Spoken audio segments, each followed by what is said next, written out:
Taxes. Taxes for international workers is today's topic. Oh joy. I know, it's not outdoor boys, but you get the point. Hang on a second, there's a complaint that I'm in the area where the beer fridge is and I haven't offered my wife a beer in a while. Would you like a beer, baby? Absolutely. All right.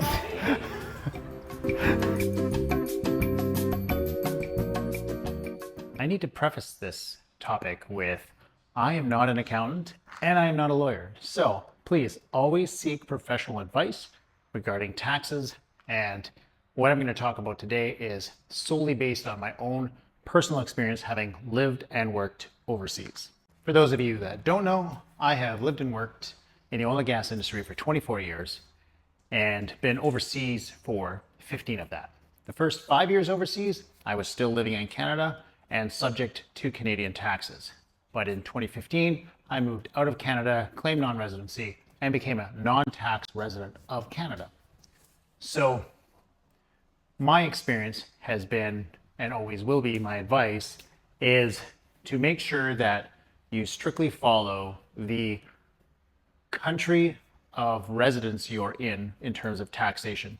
If you live in a country and are a resident there, there's certain tax laws you're going to need to abide by. And there may be some taxes to consider in a country that you also work in if it's different than your country of residence. So just be aware of that. Every country is different. Every point of origin is different. If you are Canadian, you can sever ties from Canada, become non-resident, and not be subject to Canadian taxes. But there are certain steps you need to take. Basically, there's a checklist that you're going to need to go through, and an accountant will help you with that. Somebody that specializes in becoming a non-resident. In my personal case, I had a company that I had to close down. Lots of people have real estate or investments. So there's definitely considerations in how to handle all of that when you leave Canada. Some of them, for example, if you have a home in Canada, last I checked, you had to have your home appraised. And then when you leave Canada, if you were to keep that home, if the value of that appreciates and you sell the home, you're subject to tax on the appreciated value because it's no longer your primary residence. You also can't rent it to somebody that you know. It has to be somebody different. So the important thing is that you do sever ties with the country that you're leaving. So if you're Canadian or American, you have to file a form saying, I'm claiming non-residency, and you move outside of that country. In Canada, that means you're no longer a tax resident. As an American, it's different. You will always be subject to tax, even if you leave the United States. Your minimum income before taxation is different than if you are living in the United States. If you are non-resident, I recall it was 80,000. I think it got bumped up to like 120,000. You'll have to check with an accountant on that. But anything beyond that would be subject to taxes. Anything below that would not be. But as an American, your tax situation is very different than many other countries around the world, simply because every US dollar transaction is tracked through the banking system. So they know where the money is going. And my single most important piece of advice in terms of taxes is do not try to cheat the system. It will catch up to you and it will burn you. So always do things by the book, even if it means that you're having to pay taxes somewhere. Many Middle Eastern countries don't have income tax. And many countries that you can live in don't have foreign income tax. So there are certain ways that you can live in a country that doesn't tax income you earn outside of that country and earn money in a country that has no income tax and sort of bypass any kind of income taxes. But again, it's important to check with your country of citizenship, the country that you're residing, and the country where you're working to make sure that you are not doing anything illegal, because it can get you into trouble. The next thing I'll say on taxation internationally is it is probably one of the biggest perks of being an international worker, where the income that would normally go to taxes in your country of residence is now put back in your pocket. So I look at that money as money that I would have lost anyway, would have gone to the government, and I would never have seen any benefit from it. So now it's in your pocket. what do you want to do with it? Well, since it's basically extra money, you might as well invest it or start a business so that it's not wasted. And if you lose that investment, it goes to zero, you're no worse off than if you had not left your country of origin and given that money to the government in the form of taxation. Now, something important to think about as an international worker, and now you're living overseas, you're working overseas, your tax situation is to your benefit. So what do? Well, many people will set up structures in the form of companies or trusts in order to hold their assets. And the reason you want to do this is because every single country has different inheritance laws. For example, you could be living in a country or buy an asset in a country where if you die, it's not necessarily your spouse that will inherit your asset. It could be your first male heir. And if that's somebody that you don't intend to have your asset, that can be a problem for your beneficiaries. But if it's in the form of a trust, the beneficiary of the trust is what's going to determine who gets that asset. So just as an example, if you have a corporation that is owned by a trust, and that corporation owns an asset, and you are a beneficiary of the trust, if you die and you are no longer a beneficiary of the trust, then the remaining beneficiaries are who are going to benefit from that asset. Whereas if you own that asset with, say, your spouse and you die, now 50% of that may go to her or it may go to somebody else in your family.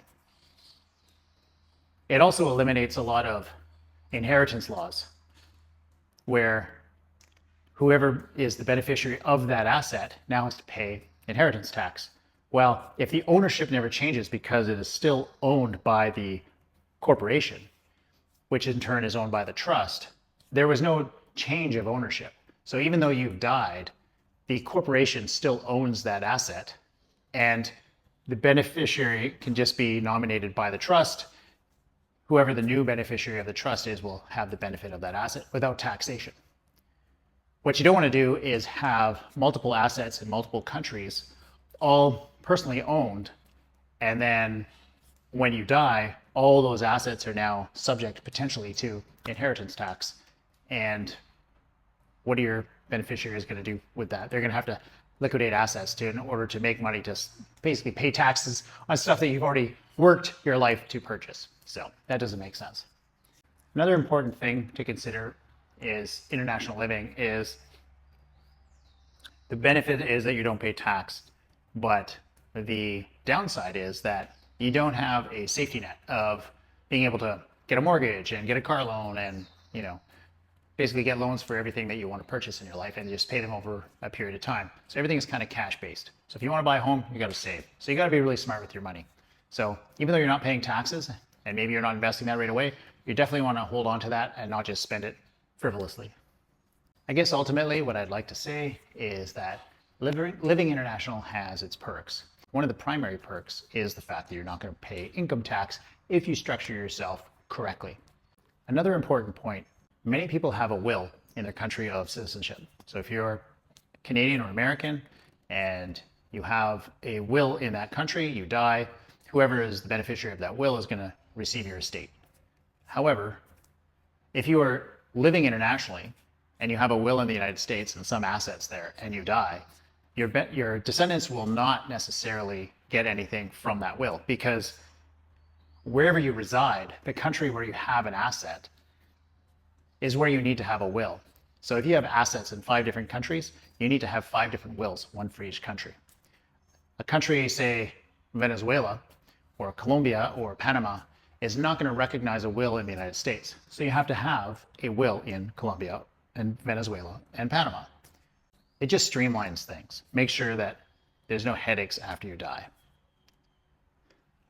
I say all of that because I'm very conscious that I live and work internationally. It's not as clear cut for my estate as it would be if I was just in Canada. So it's something to consider and keep in your mind to make sure that you set up your family in the event something happens to you. Again, make sure you seek professional advice from an accountant or a lawyer in the country of your citizenship and in the country of your residence that you're going to, and in the country of your work. Make sure that you dot all the I's, cross all the T's, and you don't leave anything to chance. Because the last thing you want to do is think that you're in the free and clear and you don't owe anybody any taxes, and 5-6 years later, you get yourself in a whole world of problems. One very important thing that I would caution you on is the wording in the tax code in Canada. It'll say, if you are outside the country for 6 consecutive months, then you can be deemed exempt from taxes. However, it's 6 consecutive months. So many oilfield workers that work rotationally month in, month out will be gone 6 months over the course of a year, but it's not consecutive. So you're still subject to tax. And if you have assets or dependents there, that is another factor. It's not just that you work outside the country or you're outside the country. It is your status, your tax status. Are you a non-tax resident? Have you severed ties sufficiently? Have you liquidated or gotten rid of all your assets? If you have a wife and children back in Canada, you can be deemed a resident. One thing with the CRA is they can deem you to be a tax resident. So it's very important that you do things properly. I see a lot of people in the oil industry try to, sneak the system and try to game the system. And I even have seen accountants personally that have given me advice saying, oh yeah, we'll just go this way. It's kind of a gray area and you'll be fine.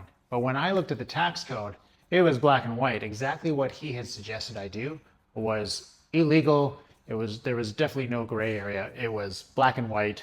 Do this and I'm actually subject to tax, and if I don't do that, there's major penalties. So make sure that no matter what, you get the correct advice from good professionals and consider it an investment.